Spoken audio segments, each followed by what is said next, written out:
today's project is a 5-inch lift kit for an '08 Subaru Impreza. Got Forester struts there, and strut spacers from ADF, really good quality spacers. 2-inch front, 2 3/8 for the rear. See the comparison in the front struts there, should give a nice lift to it. I got all my subframe spacers made up here. Lower control arm, steady bearing, trans mounts. All 4 of these are for the rear subframe brace. And this is the lower control arm brace and the front subframe brace. One of the biggest issues I was running into was this right here, is the lower control arm stud for the front.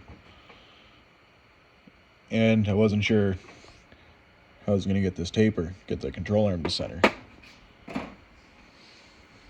Because this bushing goes on there, and that taper part right on there centers the bushing, so your control arm centered.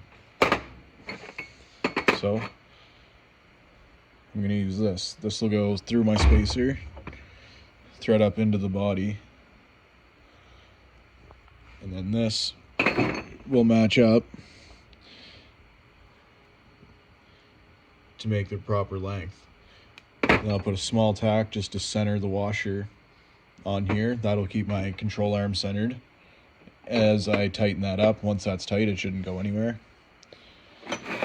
These are the studs for the front subframe, and these are my rear subframe studs. I couldn't find bolts long enough to go through for those, so I had to make some studs. Got all the nuts and washers and everything I'll need over there.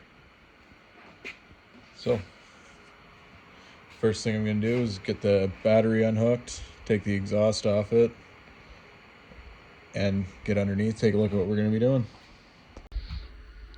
Alright, so last night I got the front struts out. I got the subframe loosened off in the front, as you can see there, and the control arm nut off the bottom.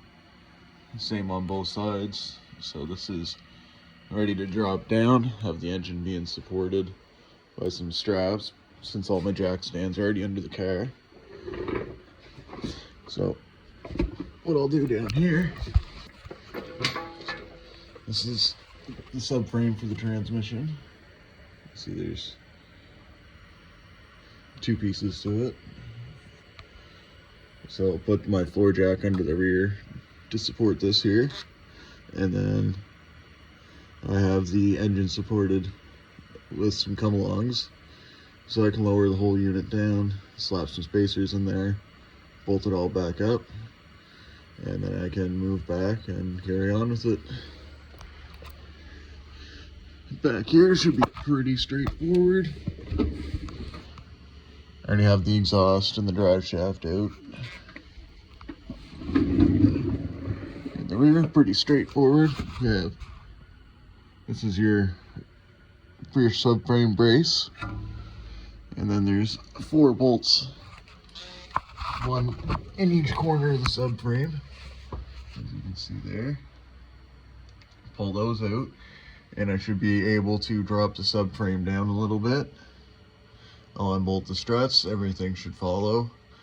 While I'm at it, I am going to extend my diff breather, because as you can see, stock, there wasn't a whole lot of room to add a line onto the diff to keep water out of the vent.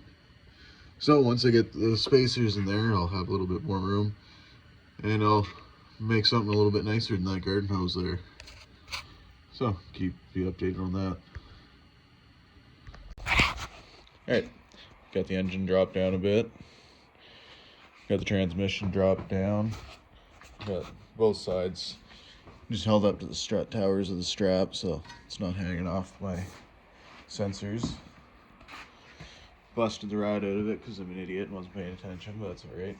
That's what type of cars are for. My 2 front subframe studs are there. So slide the spacer up. I might have to trim this lip back a little bit here, just depending on how the spacer lands on it. And then my rear control arm. I got the studs out for that, which is this here. Just remove the nut, 15 mil wrench goes on that. Then you have this washer here, which I'll be replacing with this. So I'll have another washer above this top nut, washer below it, and the control arm will sit against this washer. That will center. I'll tack the control arm onto it, center it up. That'll center this. Don't really need the taper that way. Just have it double nutted here so I can thread it into the car, get it nice and tight onto the spacer. And then after I do that, it's just a matter of bolting the subframes back up and getting the nice Forester struts with the Anderson design fab strut spacers. Can't wait.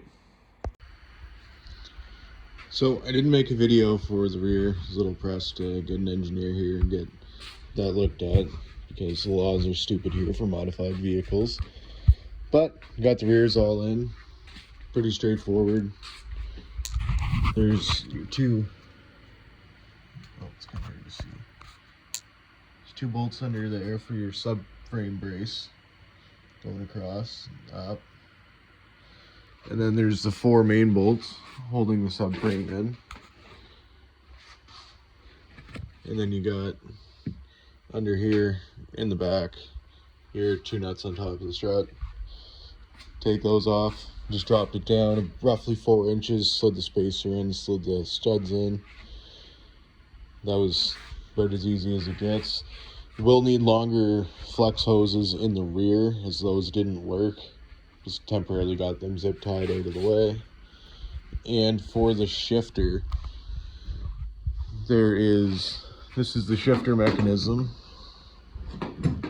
that comes off of the car, off of the transmission.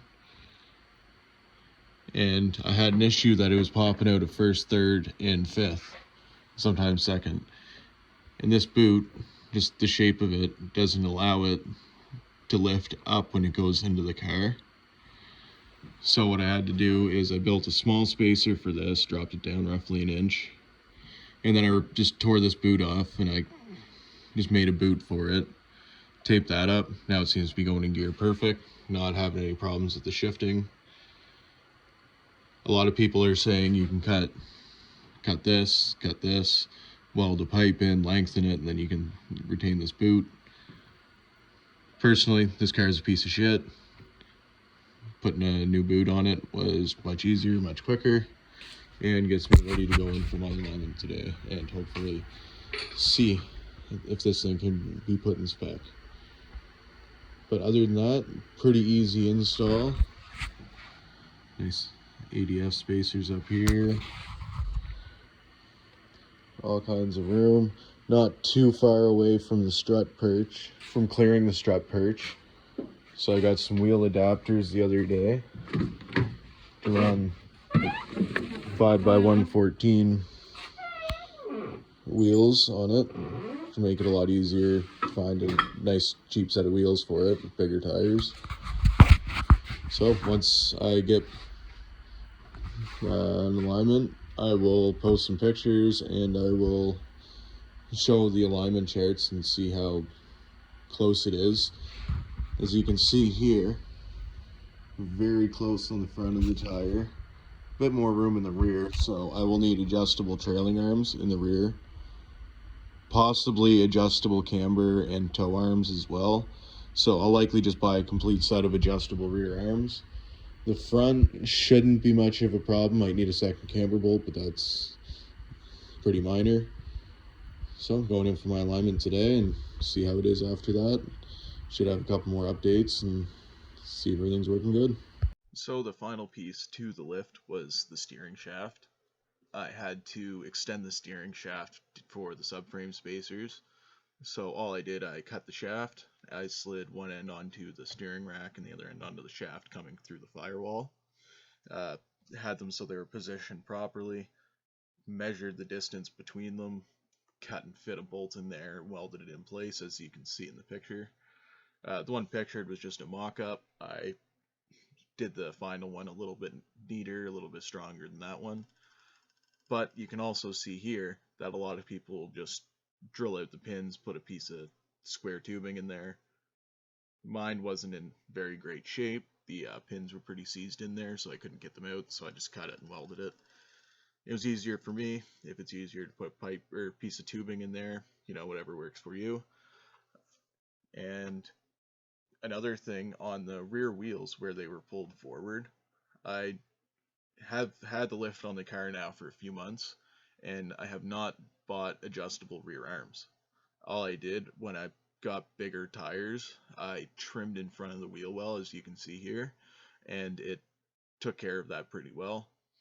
I still haven't had a chance to get in for my alignment because my rear toe arms are completely seized solid, so I'll have to pick up some replacements, replacement bolts and all that stuff before I bring it in to an alignment, so they don't try and charge me for all that. But yeah, as you can see here, before and after, major difference on the car. I think I was somewhere around $1,500 all in. One of the bigger expenses was the grade 10 threaded rod. That was pretty hard to find, and it wasn't cheap when I did find it. But you don't want to cheap out on that, because if one of those bolts breaks, chances are the other ones will follow, and you will be in a serious predicament with it.